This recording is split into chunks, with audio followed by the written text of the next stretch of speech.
সিলেটের বালাগঞ্জ উপজেলার পশ্চিম গৌরীপুর ইউনিয়নে নসির আহমদ কলকুমিয়া এন্ড কামরুন্নাহার ট্রাস্টের উদ্যোগে আয়োজিত বিশেষজ্ঞ ডাক্তার দ্বারা গরিব ও অসহায় চক্ষু রোগীদের প্রতি বছরের ন্যায় 14তম চক্ষু রোগীদের ফ্রি চিকিৎসা সেবা অনুষ্ঠিত হয়েছে। আজ সোমবার 19 জানুয়ারি সকাল 9টা থেকে দিনব্যাপী উপজেলার তালতলায় কলকুমিয়ার নিজ বাড়িতে এই চিকিৎসা কার্যক্রম অনুষ্ঠিত হয়। এতে প্রায় 550 জন চক্ষু রোগীকে বিনামূল্যে চিকিৎসা সেবা প্রদান করা হয়। পাশাপাশি প্রয়োজন অনুযায়ী রোগীদের বিনামূল্যে ওষুধ ও চশমা বিতরণ করা হয়।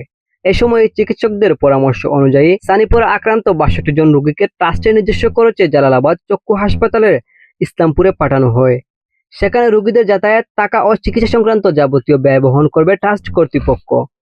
ফ্রি চক্ষু পরীক্ষা অনুষ্ঠানে উদ্বোধনকালে বক্তৃতা করেন ট্রাস্টের সভাপতি S Mahmud Ahmad, vice chairman H M. Redwan Ahmad, চক্ষু বিশেষজ্ঞ ও সার্জন, জালালাবাদ চক্ষু হাসপাতাল ইসলামপুরের উপপরিচালক doctor M A Matin, secretary Alfalah দাখিল মাদ্রাসার সাবেক প্রিন্সিপাল মুহাম্মদ মিজানুর রহমান, বালাগঞ্জ প্রেস ক্লাবের সাধারণ সম্পাদক মুহাম্মদ আমির আলী, উসমানী মেডিকেল কলেজ হাসপাতালে মেডিসিন বিশেষজ্ঞ ডাক্তার এ.এস. মারজান।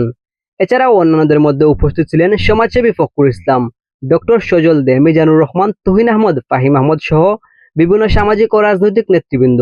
স্থানীয় এলাকাবাসী ট্রাস্টের এই মানবিক ও জনকল্যাণমূলক উদ্যোগের ভূয়সী প্রশংসা করেন এবং ভবিষ্যতেও এই ধরনের কার্যক্রম অব্যাহত থাকবে বলে আশাবাদ ব্যক্ত করেন।